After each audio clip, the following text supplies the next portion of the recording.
A number of students have just requested that I put together some videos just going through how to simplify index laws and how to sketch exponential functions. So I thought I would do that. I've picked a few examples of each just to give you some more practice with those.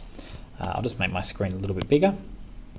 My first example here, we're simplifying this big ugly looking exponential function here, not exponential, this expression with indices in it, I should say. Okay, so we'll have to apply our index laws to these. And if we have a look at this particular expression, we'll notice that there's kind of two terms involved. Okay, and the way you identify a term is you've got this plus sign. So we should deal with this part first and simplify it as far as possible. Then deal with this part here and then see if we can add them together or not. So to do this, we want to gather our constants together, 3 times 3, which gives me 9. And we want to gather our pronumerals together. So there's an x in this term and an x cubed in this term. So I've got to do x times x cubed.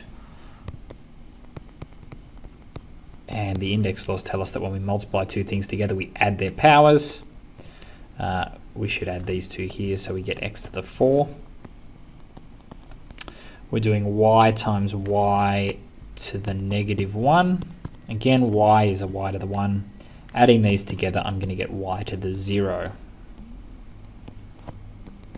And we'll simplify our second term. Only one constant term here. So the constant is going to be 4.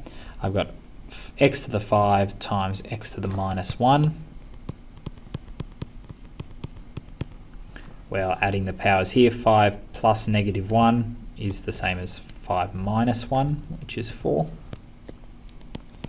And I've got a y to the 0. Alright, we can tidy this up because the algebra is the same in these. So we've got like terms.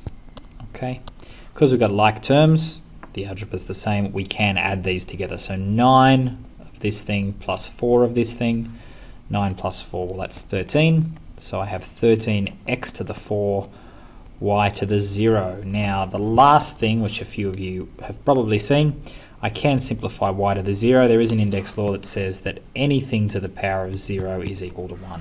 So in this particular case, y to the 0 is 1, so my final expression is 13x to the power of 4.